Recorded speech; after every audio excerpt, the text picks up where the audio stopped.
ಎಲ್ಲಾ ಹಾನಿಯಿಂದ ಕೂದಲನ್ನು ರಕ್ಷಿಸುತ್ತೆ. ಬರೀ Amrit noni reach root premium hair oil. ಗೂಂಡಾಗಿರಿ ಅದೆಲ್ಲ ಹೇಳ್ದೆ, ಕೇಳಿ ಒಂದು ನಿಮಿಷ ಹೇಳ್ತೀನಿ.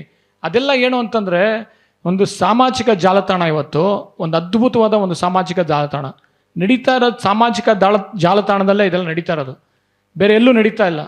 ಅದು ನಾನು ಹಿಂದೆ ಹೇಳಿದ್ದು, ಒಂದು ಸಾಮಾಜಿಕ ಜಾಲತಾಣ ಎಂಥ ಅದ್ಭುತವಾದ ಮಾಧ್ಯಮ ಅಂದರೆ, ಪತ್ರಕರ್ತರು ಸಂಪಾದಕರ ಕೈಯಲ್ಲಿದ್ದಿದ್ದು ಒಂದು ಶಕ್ತಿ, ಅದು ಅತಿ ಸಾಮಾನ್ಯರ ಕೈಯಲ್ಲಿ ಹೋಯ್ತದು, ತಲುಪ್ತು ಆ ಶಕ್ತಿ ಧ್ವನಿ.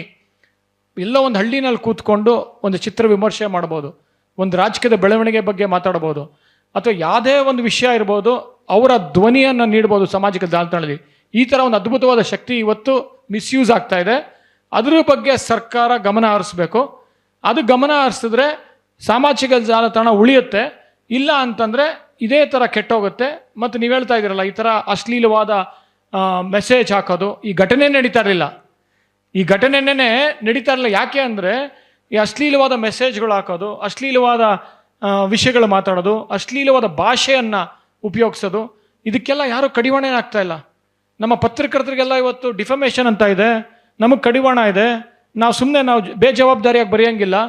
ಆದರೆ ಇವತ್ತು ಬೇಜವಾಬ್ದಾರಿಯಾಗಿ ಮಾತಾಡ್ತಾ ಇದ್ದಾರೆ. ಅದಕ್ಕೆ ಯಾರು ಅದಕ್ಕೆ ಬಗ್ಗೆ ಗಮನ ಹರಿಸ್ತಾ ಇದ್ದಾರೆ? ಇವತ್ತು ನಾನು ಈ ಮಂಡ್ಯ ಜಿಲ್ಲೆಯ ಈ ಒಂದು ಪತ್ರಿಕಾ ಸಂಘದ ಒಂದು ವೇದಿಕೆ ಮೂಲಕ ಮುಖ್ಯಮಂತ್ರಿ ಕೇಳ್ಕೊಳ್ತೀನಿ, ಆ ಸಾಮಾಜಿಕ ಜಾಲತಾಣ ಸೈಬರ್ ಕ್ರೈಮ್ ಅಂತ ಇದೆಯಲ್ಲ, ಅದು ನಿದ್ದೆ ಮಾಡ್ತಾ ಇದೆ. ಅದಕ್ಕೊಂದು ಸ್ವಲ್ಪ ಶಕ್ತಿ ತುಂಬಿ ಇವತ್ತು.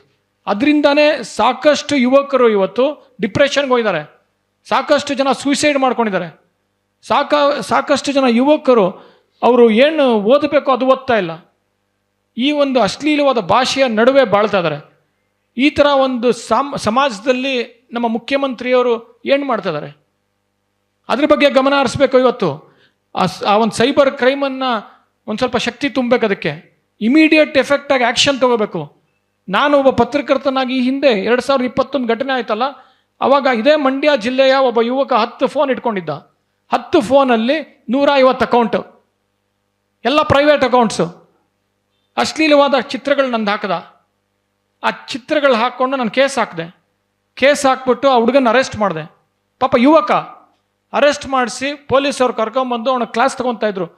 ಆ ಫೋನ್ಗಳು ಕಿತ್ಕೊಂಡು ಅವ್ರ ಅಪ್ಪ ಅಮ್ಮ ಬಂದರು ಹತ್ಕೊಂಡು. ಅವಾಗ ಅವ್ರ ಅಪ್ಪ ಅಮ್ಮನ ನೋಡಿ, ನೋವು ನೋಡಿ, ಅವ್ರ ಕಣ್ಣು ಆಗ್ತಾ ಇರೋದು ನೋಡಿ, ನಾನು ಪಾಪ ಅವ್ನಿಗೆ ಬುದ್ಧಿವಾದ ಹೇಳ್ಬಿಟ್ಟು ಬಿಟ್ವಿ. ಸೊ ಈ ಥರ ಅಟ್ಲೀಸ್ಟ್ ಆಗಬೇಕಲ್ಲ, ಆ್ಯಕ್ಷನ್ ತೊಗೋಬೇಕಲ್ಲ.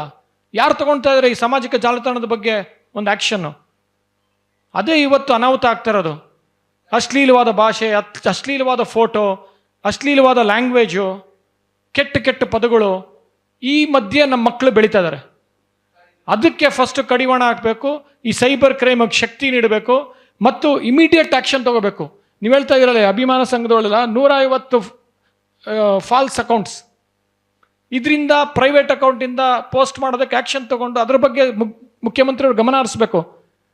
ಪ್ರತಿಯೊಬ್ಬರಿಗೂ ಹೇಳ್ತಾ ಇದ್ದೀನಿ, ಅವ್ರ ಮನೆಯಲ್ಲಿ ನಡೆದ್ರೆ ತೊಂದರೆ ಅವಾಗ ಗೊತ್ತಾಗುತ್ತೆ ಹೊರತು ಬೇರೆ ಪಕ್ಕದ ಮನೇಲಿ ನಡೆದಾಗ ನಗ್ತಾ ಇರ್ತಾರೆ.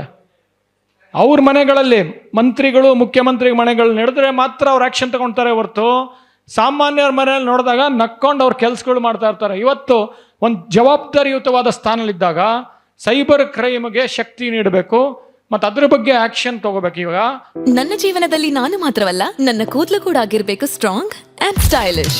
ಬರೀ Amrit noni reach root premium hair oil ನೊಂದಿಗೆ. Rich root premium hair oil. ಅನುಕ್ಷಣದ ಸುದ್ದಿಗಳಿಗಾಗಿ Vistara news YouTube channel subscribe ಮಾಡಿ.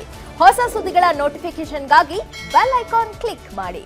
ಲೇಟೆಸ್ಟ್ ಅಪ್ಡೇಟ್ಸ್ಗಾಗಿ www.vistaranews.com ವೆಬ್ಸೈಟ್ಗೆ ವಿಸಿಟ್ ಮಾಡಿ. ಅಂಗೈಯಲ್ಲೇ ಜಗತ್ತಿನ ಸುದ್ದಿ ತಿಳಿಯಲು Vistara news Kannada app download ಮಾಡಿ.